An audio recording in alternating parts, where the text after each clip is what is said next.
can you defeat yourself? Mega Scott. Man, that's so freaky. Mega Scott. Mega Scott.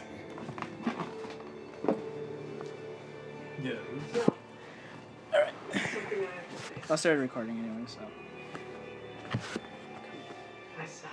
So as I was watching the movie, I actually wrote down some of the stuff. And I'm thinking that during this time we could actually just talk about what we're doing. So basically the name of the game is basically just doing a review during the course of the credits. And so the rules here are to watch a movie, wait till the credits, and review it for the length of the credits. And so the movie that we're watching right now is Scott Pilgrim. And finishing scene. we're just at the finishing scene, which we thought would be an epic fight, but apparently it's not an epic fight at all. It's apparently just You've seen it already. Scott Pilgrim just coming to terms with his other self. the Mega Scott, Scott. yes. So, just a couple of background information on how this actually came to be. John and I were watching Green Hornet, and during the credits, we just started making fun of a lot of things that were happening during the credits. We started talking about the movie, and then just a thought came into my head saying, hey, you know what would be cool? If we came up with an idea or maybe something where we would be able to review the movie during the length of the credits. Yes, which is kind of interesting for just time concerns. You basically got to have a review for a movie done in about 4 minutes or so. Yeah, something like that. It's a tough thing to do, but I think we'll try it, and maybe we'll have some old movies, some new movies, DVDs, new releases, And classics. I think I took a step further too now. Now I'm thinking that whenever we watch a movie, I'm thinking whoever an interesting actor or whoever is an actor in there, we pick one of those actors and say, okay, we're going to review a movie that they have actually been in. So one thing I wanted to do was, I saw Tom Jane there. Okay. I want to review a Tom Jane movie after this, if we if So possible. continuity. Yeah, in terms of what it's would be like 6 degrees of separation, but it'll be with movies or something like that. You know what I mean? So So it'll be like I forget the name of the reviewer on Ain't It Cool News, but he did a movie a day, and he usually did either connecting really genres or connecting actors from one to another. Okay. We'll take out of that. Yeah, it's certainly a good idea. All right, so we'll work on perhaps the Thomas Jane movie. Hopefully he comes up with something. All right. But he's on TV right now. So I took a couple of notes down, as you saw that anyway. So I just basically have all these topics here, and I want to make sure that we at least hit some of them, if not all. But okay. Yeah, let's wait until the actual credits roll, and then we'll do this. Let's do this. We will sit and watch quietly. Yeah. What's coming up now? It's just kind of refreshing to actually see the CN Tower in an actual fucking movie based in Toronto as well too. Yeah, especially because, I mean, for a lot of movies in Toronto, you get so used to seeing the CN Tower digitally edited out. Yeah, exactly. of the cityscape, and you're like, hey, I recognize that building. So, Scott Pilgrim. Yes. I think one of the most appealing things that I found with this movie is that Toronto actually was set as a backdrop, the actual setting of the actual story, because it was based on a manga comic that was created by Brian Lee O'Malley, and he's a Torontonian. Yes.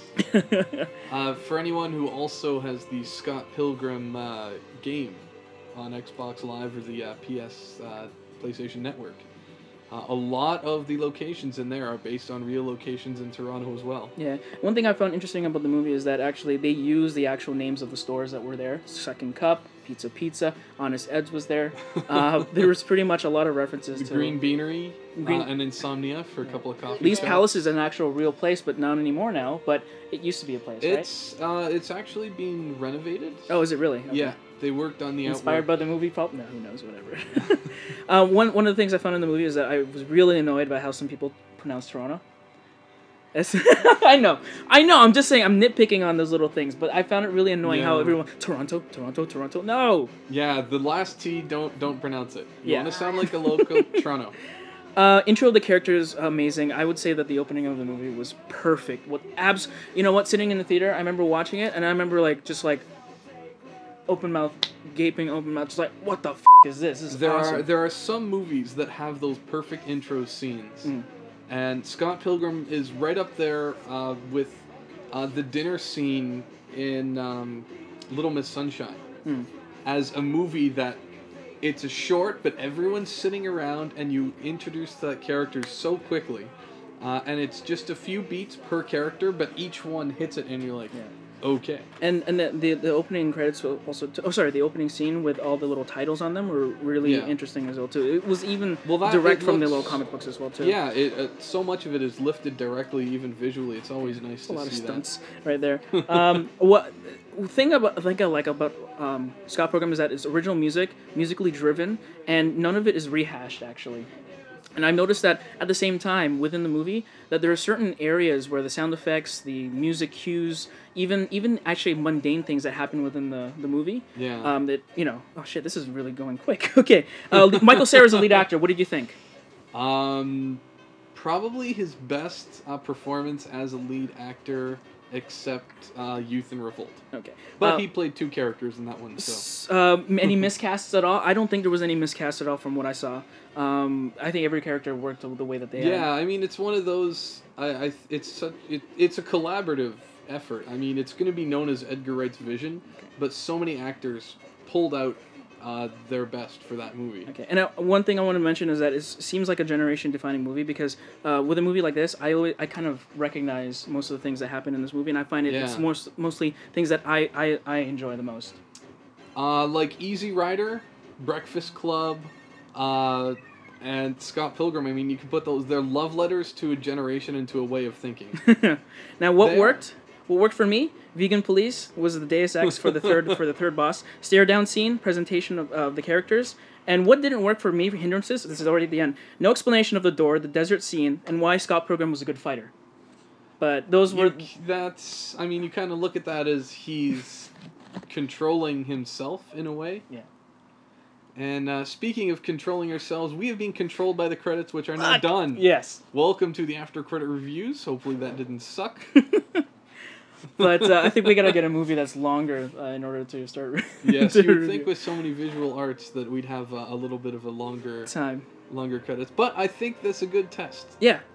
To see what we can do and cannot do within the time of the credits. So next time, make less notes. Well, I wanted to get everything in there, but yeah. So. That's our review, and I hope everyone had a good time with it. Scott Pilgrim versus the bloopers.